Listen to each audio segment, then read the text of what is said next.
Hey guys, Bobby YouTube here, and this one might ruffle a few feathers, but when I speak for myself, and I'm not speaking against any church or any particular occasion, but I went to the men's retreat 2003 in Texas, had a blast, had a great time, and learned a lot of things there, which you're supposed to.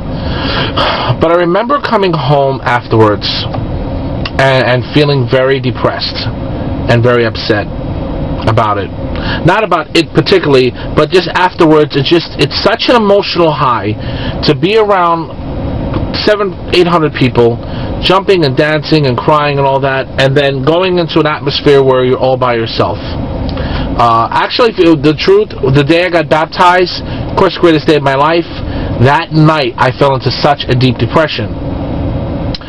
So I had to ask myself, what was wrong with this? This is supposed to be a Christian high all the time of your life, but that wasn't seeming to be true. So I found out this, that a person can get so emotionally involved with the dancing and the crying and the atmosphere that when you leave it, your equilibrium just won't equal out. It just doesn't. For me personally, I guess. Again, when I speak, I always speak for myself. So I decided that I wasn't going to be that revival retreat chaser, because I heard a pastor say one time that a lot of Christians live off their Christianity from big event to big event. That they wait for that big excitement, $100,000 retreat, the Clinton Browns, and you know, all the other big stars. And not there's anything wrong with that. I mean, that's absolutely beautiful. But if that's the only part of your Christianity that you're enjoying, if it's the only part where you're looking forward to, then there's a problem. It was a problem for me. You know, when you first get saved, you're so on fire and everything's new and it's fresh, and you want to be at every study, you want to be at every retreat, every revival, and you take the planes and you do the big thing. But sooner or later you have to figure out is that, because usually retreats are on Tuesday, Wednesday, and then Thursday's revival, because everyone has service on Thursday. The problem is that Friday comes. Friday comes after the Wednesday and the Tuesday, Wednesday, and Thursday. And if you can't find joy in the Fridays and the Mondays of your life, if you can't have that happiness, and if you can't have that relationship, which I thank God that I found out that I don't need to have that overwhelming experience. Am I saying I'll never go to a retreat or revival again? No, that's crazy. I mean, we actually have one coming up, which, you know, would be beautiful. I can't wait to see all my friends and family and to get together in fellowship. But for me to go around the world and to run after all this stuff, I'm probably not. It doesn't work for me. I get more emotionally involved with it and hype for it, because, I mean, this is hard. A lot of the people that I've seen who got so emotionally involved with the retreats and stuff are not even in church anymore. So, I mean, is it really doing anything? If they're just going to be jumping and crying and you know, and repenting at the altar, because it's easy to do it there. It's so easy. You get that power, you get that, you know, backup with all your friends and your pastor being there. But a week later, 2 weeks later, a month later, a year later, when you're all alone and you're hurting and you're kind of out of it and stuff, you're not going to have all those people around. So, to me, the most important thing is having that personal, quiet, in your car, in your home, in your church relationship.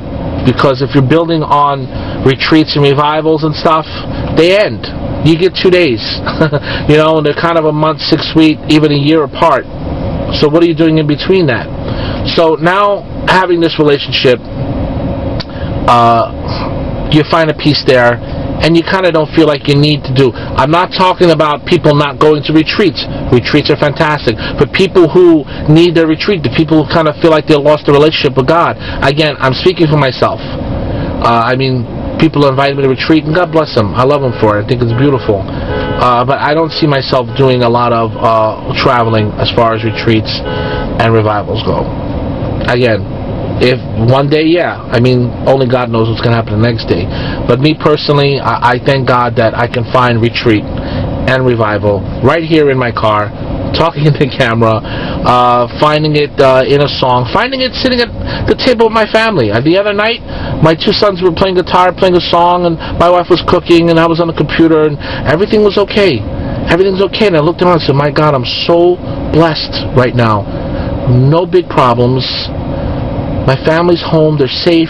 My mother's healed. Everything is so good. And you can find that joy in the peaceful moments. Man, oh man, that's revival. That's, for me personally, a retreat.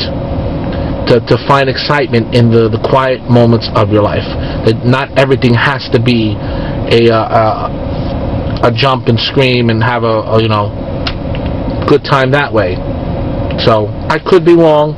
Again, I'm speaking for myself. Leave some comments. Tell me what you guys think. Again, make it clear, I'm not talking against retreats or against revivals. They've been going on for years. People have been saved. But I'm talking to people who I feel the way I do. That maybe you don't need that. Maybe you need to start in your home with the retreat and revival, with fasting and prayer and reading your word, and just recognizing you're blessed. That when you do go to one of these retreats or revivals, you can really jump and really have a good time with your heart, because you know when you get home, you don't need to have all the hype. You can have it by yourself. God bless you guys. Leave comments.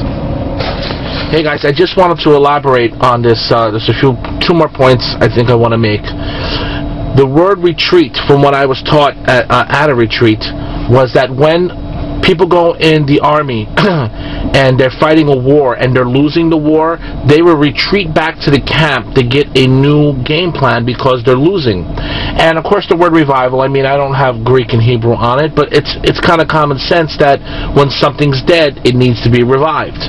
So I don't think that having a retreat and revival in every church every other week is a good sign. I mean, is our churches dying that they need revival? I mean, are we losing the battle so we need retreat constantly? I mean, to sit here and say that there's some churches may need some revival and some retreat, fine, but when it's one after another, when you start hearing there's one here and one there and next week and next week and next week, I'm not sure if that's a good sign or not. I mean, because if a church is alive in Christ and if they're winning the battle, then you don't need retreat and revival for the church. So that's one point. I'm not sure if it's a good sign having all this retreat and revivals. It only means that we're dead and losing. Second point, the best answer, I personally think, when someone asks you, how was the retreat or revival? Best answer, I'll let you know in 6 months to a year. Because it just kind of cracks me up when people say, oh, it was life-changing. Okay, well, you haven't lived your life yet.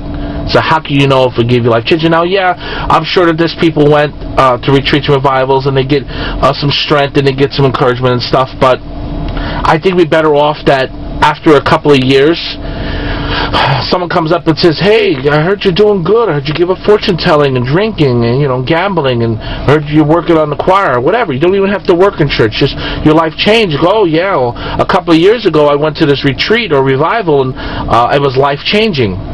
That would make more sense. I mean, because I think we use the word life-changing so kind of loosely. I mean, you see a good movie and someone asks you, how was the movie? It was the best movie I've ever seen in my life. Until the next movie comes out.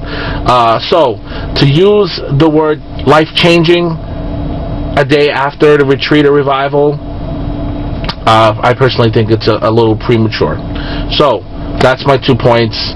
Leave comments. God bless you.